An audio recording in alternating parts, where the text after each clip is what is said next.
Maswerteng hapon po mga ka-STL. Narito na po ang resulta ng STL Bulacan para sa araw na to.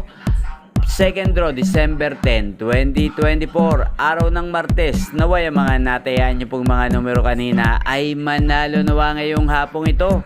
4 PM kaya't kunin nyo na po ang inyong mga tickets. Narito na po ang resulta.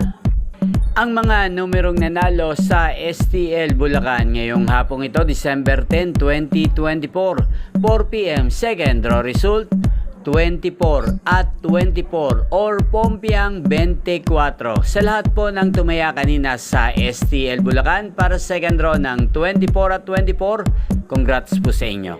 At ngayong hapong ito sa STL Bulacan, shoutout po natin si Ate Marinel. Ate Marinel ng Bulacan, shoutout po sa iyo. Naway nasa mabuti ka pong kalagayan.